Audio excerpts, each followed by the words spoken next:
নমস্কার বন্ধুরা, সুজাতা কিচেনে আপনাদের সকলকে স্বাগত। আজকে চলে এসেছি যে রেসিপিটা নিয়ে, এটা একটা বড়ার রেসিপি। আর বড়াটা হচ্ছে, এটা আজকে বানাবো নারকেল দিয়ে বড়ার রেসিপি।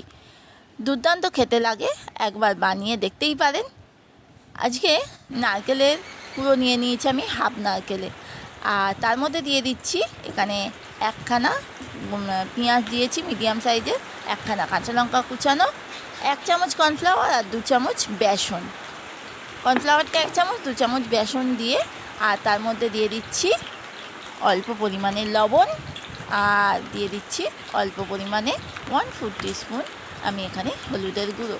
এখানে আমি জল দিয়ে মাখছি না, সমস্ত উপকরণগুলোকে ভালো করে মাখিয়ে নিচ্ছি। জল যদি দেওয়ার প্রয়োজন হয় তখন একটু জল দেবেন, আর যদি দেওয়ার প্রয়োজন না হয় তাহলে জল দেওয়ার দরকার নেই। হ্যাঁ, আর একটা কথা বলি, এই নারকেলটা কিন্তু আমি নিয়েছি ওয়েস্টেড নারকেল। ধরুন আমরা মালাইকারি করছি, মালাইকারি করলে কি হয়, নারকেলটা ভালো করে আমাদের পেস্ট করে নারকেলের দুধটা নিয়ে নিই, তো তখন যে নারকেলটা থাকে সেই নারকেল দিয়ে আজকে বানিয়ে নিচ্ছি নারকেলের বড়া। দুর্দান্ত লাগে, নারকেলটা ফেলে না দিয়ে এইভাবে যদি বড়া করে আপনারা বানিয়ে নেন, গরম ভাতের সঙ্গে আর কিছুই লাগবে না, এই বড়া দিয়ে আপনার ভাত খাওয়া হয়ে যাবে। বা সন্ধ্যেবেলা মুড়ি খাচ্ছেন, মুড়ির সঙ্গে খেলেন। যে এই নারকেল এইভাবে দিয়ে যদি বড়া করেন সন্ধ্যেবেলা স্ন্যাক্সের সঙ্গে কি বা ভাতের সঙ্গে কি দুর্দান্ত লাগবে। যদি রেসিপিটা ভালো লাগে বন্ধুরা, অবশ্যই আমার চ্যানেলটাকে যারা সাবস্ক্রাইব করেননি সাবস্ক্রাইব করবেন। আর কেমন লাগছে আমার ভিডিওগুলো একটু জানাবেন। আর এই বড়াটা খুব একটা বেশি তেলের দরকার হয় না, দেখছেন খুব অল্প পরিমাণেই তেল দিয়েছি, আর সাদা তেলে ভাজছি বড়াটার একদিকটা দেখুন উল্টে দিয়েছি, সুন্দর একটা কালার চলে এসছে, কালারটা বেশ লালচে ব্রাউন চলে এসছে। লালচে ব্রাউন যখন এসছে, আমি বড়াগুলোকে একটা একটা করে আমি উল্টে দিচ্ছি।